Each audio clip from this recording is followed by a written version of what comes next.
This story. Yes. All right. Thank you, sir. And welcome back to the Law News Network. I'm your host for the afternoon, Caroline Polisi. And court is on recess today in the trial of Adam Matos for the quadruple homicide of 4 victims: Megan Brown, 27, Margaret and Gregory Brown, ages 52, and Nicholas Leonard, age 57. He died of blunt force trauma to the head. Now, I'm joined here in studio today with a very special guest, Michel Bryant. Well, thank you. Wow. Yeah, we love having you here. Michel has told me that he has props today, so I'm pretty excited. Yes. So I'm excited. I can't wait. He's keeping them secret for a little bit, but Michel, I want to get into this trial because it's funny. We've had people feel very strongly about this trial, and they're either on one side or the other. And I think it's interesting just to get sort of a knee-jerk reaction from all of our guests. So which side are you on? I don't know that there's two sides really to this case. You know, this is one of the cases that is only in trial because the normal options to resolve any sort of case really don't exist here. I mean, really, you see this pled out? Not a chance. Not with 4 brutal murders and a lot of evidence. Meaning why? Just explain that a little bit for our viewers. Well, you know, most trials, as the cases as they're moving toward trial, there are many opportunities to resolve the case by a plea deal. Right. You know, lesser charge, less jail time, however it's constructed. You know, otherwise the courts would be so clogged, you know, nothing would ever get going. So I just didn't see that here with the kind of evidence we're talking about. But your point is prosecutors are not going to give any leniency here. Of course. If it's a quadruple homicide, there's nothing that they can bargain with. That's your point. And, yeah, thank you for making my point. Yeah. So, and the other issue is, you know, there's no confession, really, and so that's another way it might resolve and lead to a plea deal. You know, this is one of those deals where the defendant has nothing to lose. Right. Really, by going to trial, because they weren't taking the death penalty off the table. You can't, not with a case like this. Right. And I mean, to your point of they have nothing to lose, it almost feels like they didn't really put a whole lot of effort into their case. How do you feel about this controversial move of them to withhold their opening until after the prosecution presents the entirety of its case? Not a bad idea, really, and not all that rare. It does happen, and if you've got a case in which you're going to be poking holes in the prosecution's case for the most part, you know, why not just wait? You can then have a fresher audience, you know, and everything you say following your opening statement for the defense will hopefully, you know, support and buttress that opening statement. So I don't think it's a bad idea to separate the two, especially when you've got a trial that, you know, it's not 2 days, it's not 3 days, right. You know, it's going on a while. So this gives you as the defense a chance to step up, get the jury's attention. You only get to talk to them directly twice. Right. You know, now you've done it in a way that supports your case more strongly. I don't have a problem with that.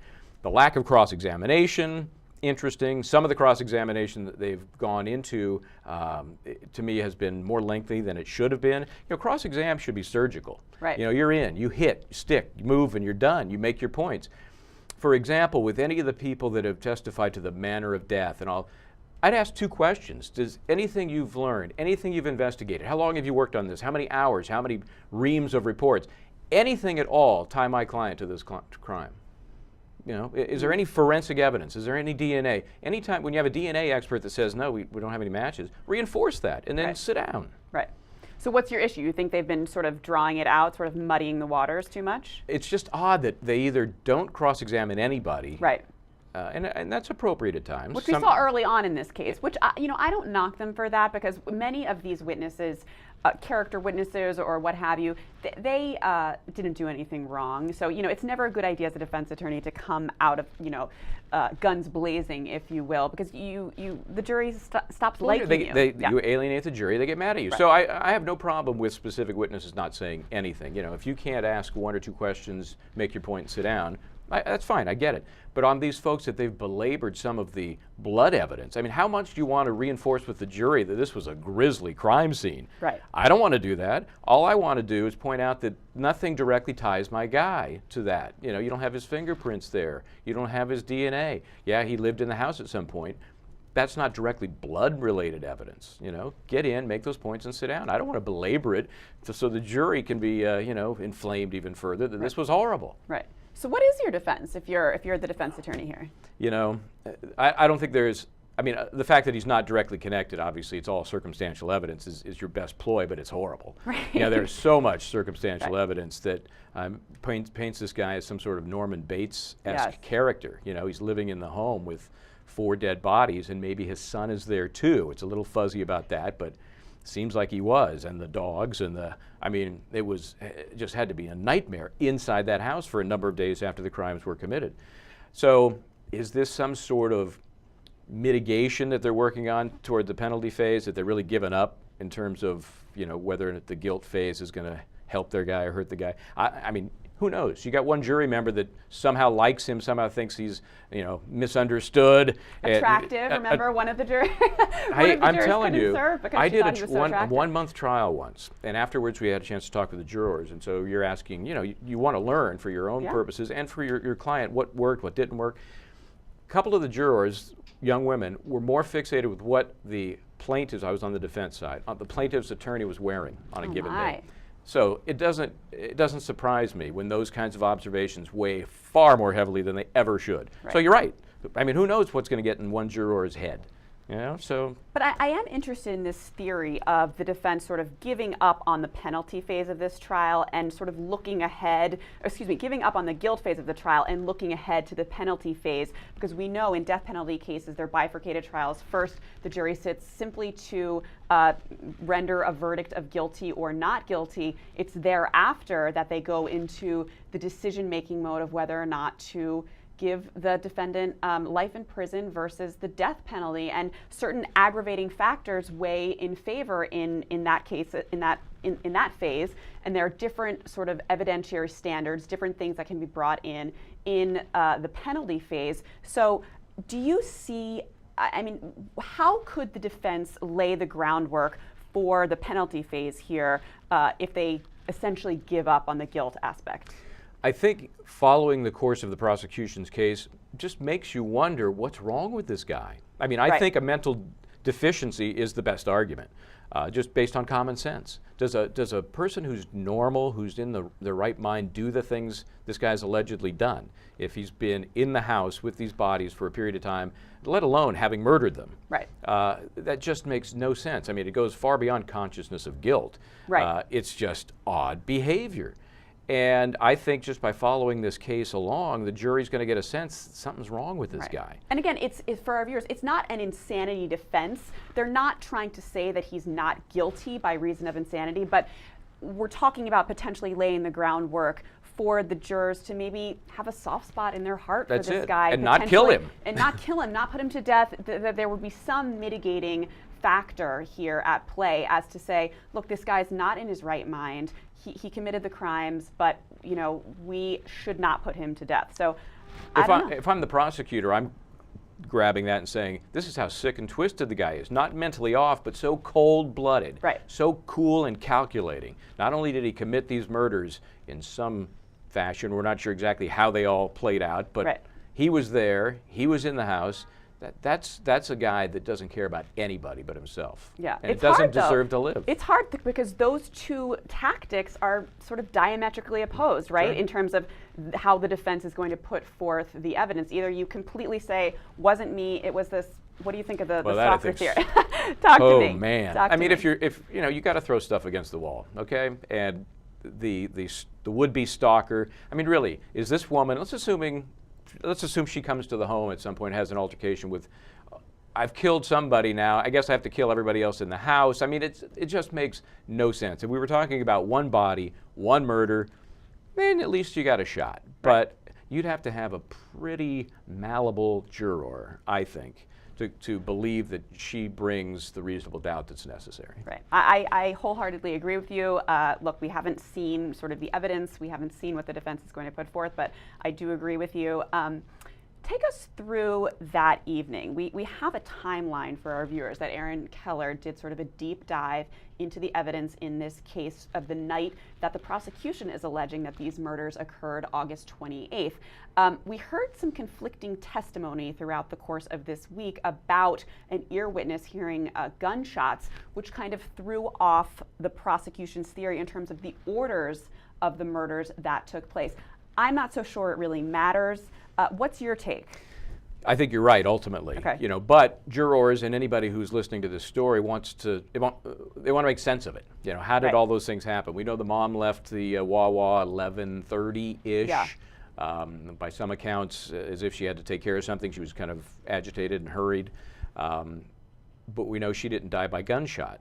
So if the gunshots were heard at a time before she got there, that makes some sense. But if they were heard after she would have gotten there and yet she didn't die by gunshot, I mean, what's going on up to that time? Is he menacing and harassing the ex-girlfriend and her boyfriend, and then it all kind of explodes at one point when there are so many people in the house? I mean, at a certain point, witnesses are becoming an issue. Yep.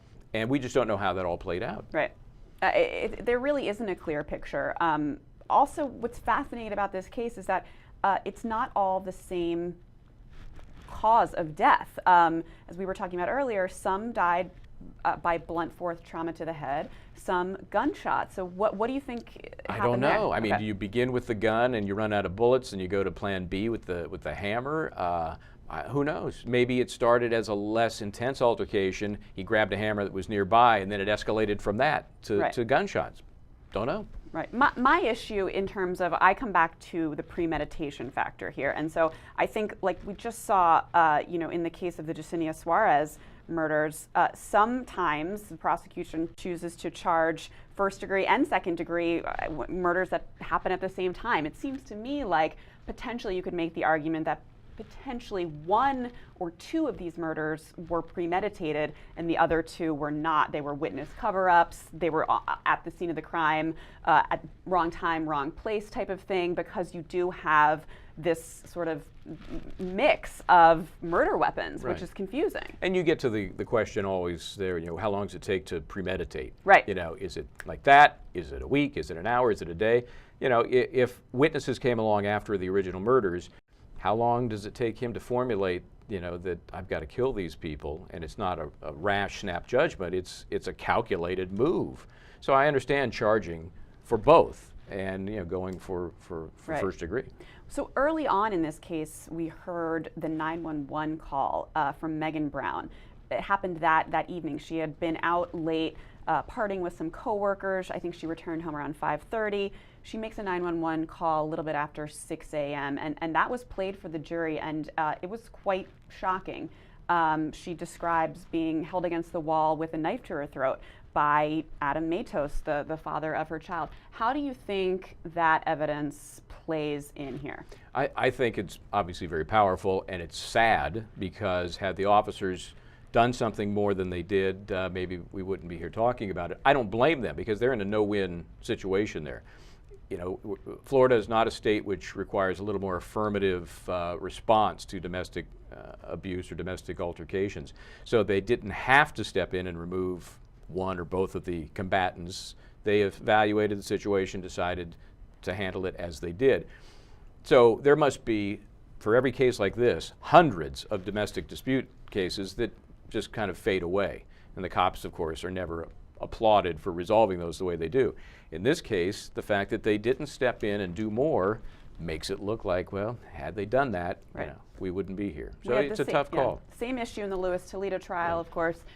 He approached his wife's place of work, Yesenia Suarez, sort of setting off alarm bells there. He was not arrested. He murdered her and her two children later that evening. So I agree with you. And Aaron Keller, again, wrote a great article about sort of perusing the different states and their laws pertaining to domestic violence and sort of one strike and you're out arrest rules throughout this country. I want to talk about this after the fact evidence in the form of the eBay sales of the dogs. I learned more about eBay and Craigslist than I ever cared to know. I know. It's amazing. What do you think?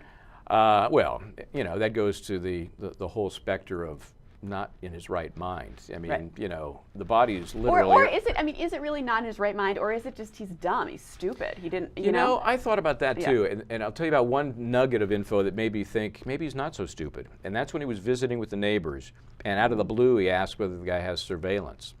Right. Remember that? Yeah. So it makes you think, well, he's processed things to that degree. Yeah, but dumb question to ask. Well, out of the blue. Right? Yeah. I mean, it was kind of weird. Right. And of course, to ask it when you're with neighbors during a time when you said you were not at the house, Right. also not very bright. Right, right. But it did seem like there was a shred of something going on in his brain, thinking, if I'm going to get caught, this may be one way, and maybe I need to deal with that. Right. But your overall concern that he's not the brightest guy is probably borne out by all of these things that he's done.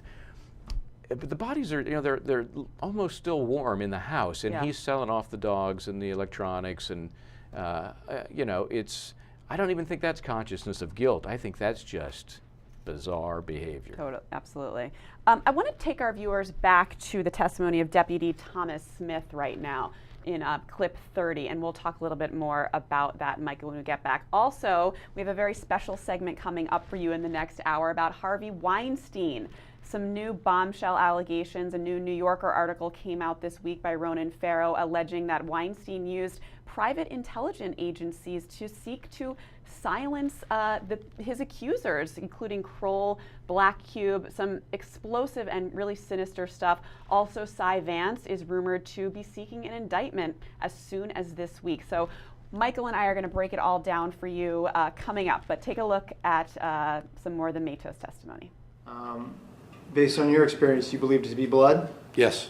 All right. Did you guys, you and Deputy Silva, did you guys go into the residence further? We did. All right. And did you, for lack of a better term, search for a body Yes. to check and make sure there was anyone there? Right. You Correct. checked the first floor? Yes. Did you find anyone on the first floor? No. Did you go upstairs to the second floor? Yes. And did you search the second floor? We did. And did you find anyone there? No one. Okay. And as you guys, I would assume, kind of back out of the Yes. residence, Correct. do you alert other sheriff's deputies, detectives, forensic techs to come to the scene? Yes. We let him know what we have, and All right. he makes the necessary phone calls from there. All right. And do you remain on scene to participate and aid in any part of the investigation? Yes. Okay.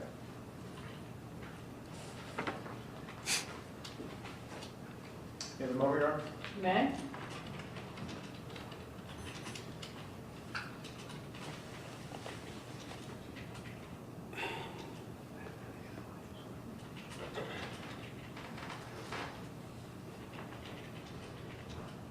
I was a patrol sergeant. I was in charge of the squad that was responsible for the area, everything north of State Road 52 out to 41 up to county line. So basically the northwest corner of the west side of Pasco County, that was my area of responsibility. And is this an area that you've been working in for a long time? A long time, yes. Is it an area that you, over the course of your experience, have become familiar with? I've started back there in the 80s, started working up there as a patrol deputy, and I spent most of my time in the northwest corner of the county. Have spent time in other parts of the county, but majority of my time during my career was spent up there. I've watched a lot of these subdivisions being built during my years here. Now, did you have occasion to become involved in a call at 7719 Hatteras Drive on September 4th, 2014 in the late morning, early afternoon? Yes, I did.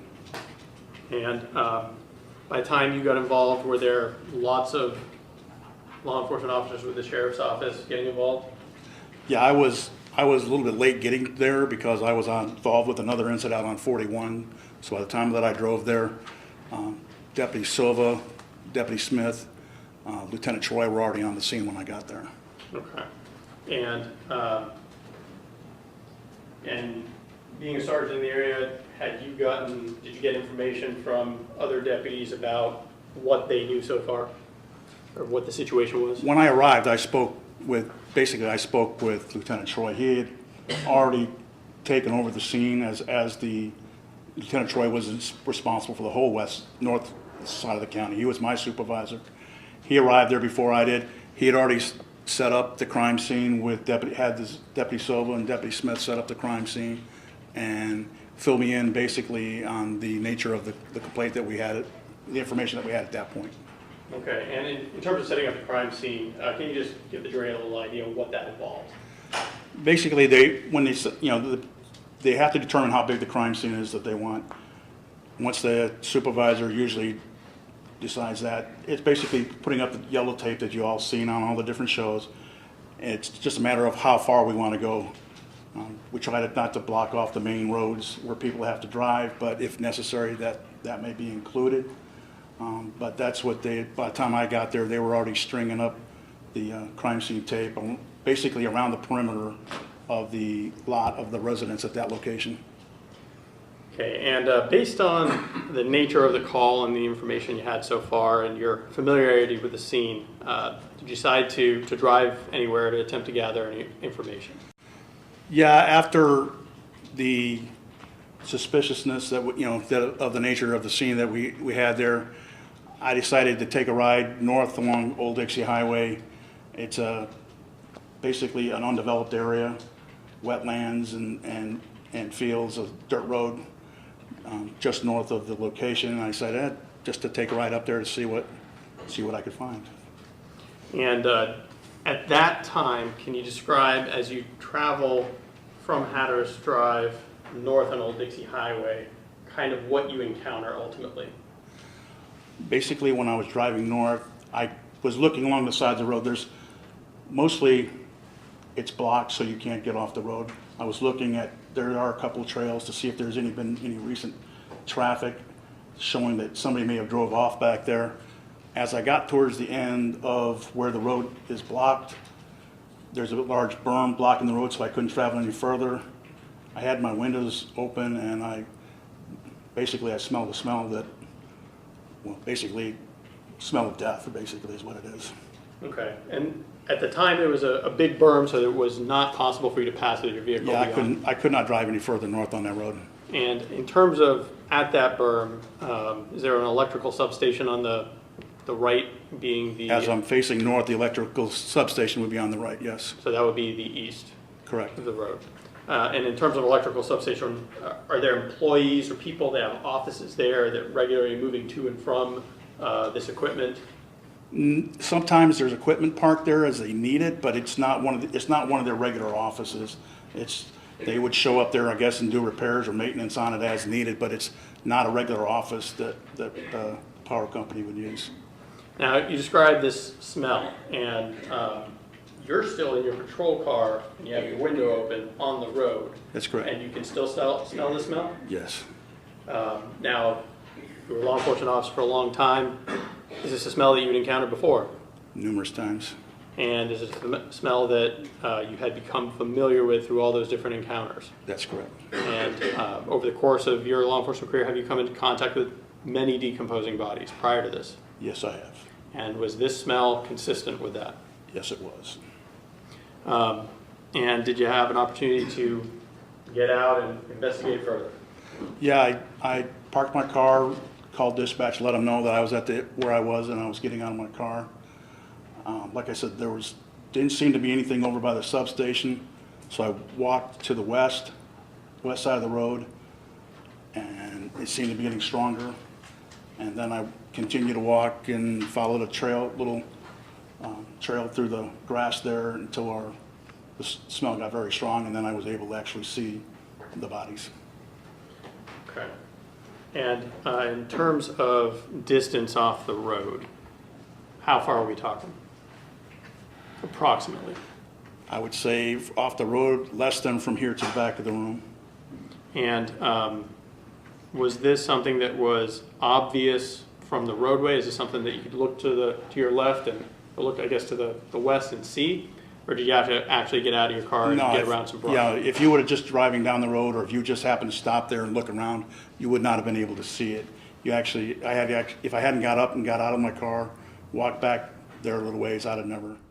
Welcome back to Law News. I'm joined still in studio with Michel Bryant. Michael, thanks for being here. Pleasure. Always good to see you. I want to talk a little bit about, again, court is on recess today in the Matos trial, so we're bringing viewers back up to speed about what's happening and what's happened thus far in the case. Remember, he's accused of the quadruple homicide. Megan Brown, his ex-girlfriend, they share a child together. She was 27 years old. Margaret and Gregory Brown, age 52, and Nicholas Leonard, age 37. Now, Michael, yesterday we heard a lot of sort of technical evidence, blood spatter testimony, the prosecution really getting into some courtroom theatrics. Yeah, that's what's always amazing to me is that, if you put all the technical and legal issues aside, this is a performance, right? And the audience is a pretty important 12-member audience. So I'm always impressed when some of the theatrical aspects of putting on a case are seen, because it makes it much more important for the jury. And this was a situation in which the blood spatter expert was really talking about different types of blood spatter, how they occur, and the prosecutor opened up the evidence bag, and he pulls out, yeah, they sent me this overnight, he pulls out the hammer, and you know, he gets the glove, puts the glove on. Ooh. Which, by the way, let me ask you this question. Can you imagine a scenario, any scenario in which a piece of evidence that's been admitted at trial will be available to the jury is so important that you really need to glove up? Right. You think about that? I mean, are they going to be doing further tests on it? Right. No. But this is all part of the perception from, you know, the authorities that, hey, this is the way you do it. We don't touch this stuff. We don't mess with this stuff. Even though by the time it gets to the courtroom, probably done all the testing that's going to matter. So he puts on the glove, he grabs the hammer, and he's using it to illustrate for the jury how an impact to the human head in this case and the pulling back of the hammer will splatter blood both in front of and back of the victim, depending on where that wound is.